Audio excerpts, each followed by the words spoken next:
So now we're on to the Interweb, a series of tubes. This is where you're predominantly going to find your positions. And there are different types of websites. We're going to start with consortium websites. Consortium website is a website usually run by an intermediate school district, Macomb Intermediate School District, Oakland Intermediate, Ingham, etc. And what happens is that just about every school district in that county will submit jobs to the consortium. And so I put Oakland and Washtenaw, but there's many, Ingham, a few others. And I'll just click this to show you what it's going to look like. You'll come here and they will actually list all the positions that they have available, broken down. Let's go middle school, instructional middle school, and you'll see, if you want to see some additional information, there it is. And then you could just click apply, log in, fill out your application, and now your application is in the consortium. And so anytime another position opens up on this particular website, you don't have to redo your application every time. You just click that position and it adds your application to the pool, which is very convenient. Cool. Next come the state education websites. Michigan has a really crummy one. I hate to say that, but it's the truth. There is one, I will show you in a minute, that is primarily used for charter sites. Some states, such as Illinois, I believe is one of them, actually requires school districts to mail them and email them positions that are open. So there's one central database where educators can go to look for jobs, which is really cool. Other states, such as Michigan, such as Indiana, Florida, do not have those. These are different from the consortium websites in that there's no application on the actual site. There's just job postings. And then there will usually be contact information. It's up to you then to get your information to those people. A couple examples. Michigan, we have myreap.net. That's the one that I said is primarily for charter schools. It's for anybody, but mostly charter schools use it. So I've included a link, this other link here. That's a list of every school district in the state of Michigan. And it has their website. So you can just click the link, go to their website. Some of them don't work though, just heads up. Then there's Kentucky, New Jersey, Massachusetts, Illinois. I'll click the Illinois one just so you can see what it's like. Job Bank. And it's changed since I've last been here. So you click band or instrumental, click search, and the jobs come up. Okay, great. That's really hard to read. State music websites. MSBOA, if you go to the MSBOA website, you'll see that they have a job bank tab. And most major music organizations will have that you can go to, and they'll list jobs. Ooh, there's a couple more that popped up I need to check out. So that's Michigan, California, Texas Bandmasters Association, Texas Music Educators Association. For those of you who are interested, and there's tons of jobs down in Texas, way more than there are here in Michigan. I'll just be upfront about that. So those are another place. A lot of times, because I don't know every state's music education website, so I'll just go to Google and type in Vermont Music Educators Association, and usually the link will pop up. So that's a way to find them. National Music Education websites, MENC. Has anyone been to the MENC website? Yeah, you click careers up in the upper right-hand corner, view jobs, and it lists jobs. And they're broken down, it's really convenient, broken down into elementary music, middle school, junior high, high school, and then even collegiate jobs are posted there.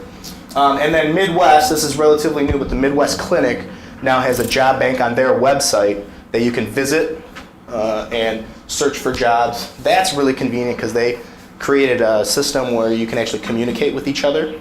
So you can say, hey, I'm going to be at the Midwest Clinic. Can we meet for an interview and do an on-site interview at the clinic, which is very convenient. Okay, the last big one is going to be just general teacher websites. These are similar to, well, these vary. Some are like the consortium websites where you apply and actually do an application. Others are not. They're like the state websites where they're just postings. These are a couple of popular ones that I use. teachers2teachers.com, schoolspring.com, K-12 JobSpot, which is huge, and Education America. I'll just show you K-12 JobSpot real quick. Type in, since we're instrumental here, and the jobs pop up, and you just click on it. Gives you a little bit more information, usually about the district, not so much about the position. And then when you click about the district, like you can go to their website, the district website. So they're pretty convenient. Cool. So now we found a position. What the heck do we do? Well, we need to figure out how we're going to apply. There's a couple main web methods for applying for positions. First is your hard copy submission. That's where I talked about you have that nice paper, and you are going to mail it out, or you're going to hand deliver it. If you're going to mail it out, I would suggest that you mail it certified mail, accountability, because then no one can say, we never received your information. You can say, I have it right here. I know you did. The second one is hand delivery. If you're going to hand delivery, you can always just be, hey, thank you, here's my application. Oh, by the way, your name is, I'd get someone's name just so they say we didn't receive your information. You can say, well, I gave it to so-and-so. It's a good way. Email submission is probably the biggest method that I have used over the last 2 years. I see a posting, I immediately go to the school's website, look up the principal's email all of my stuff right to the principal, which is why it's good to have all that stuff in PDF form. And I actually have a little, let's open it, example of what I sent.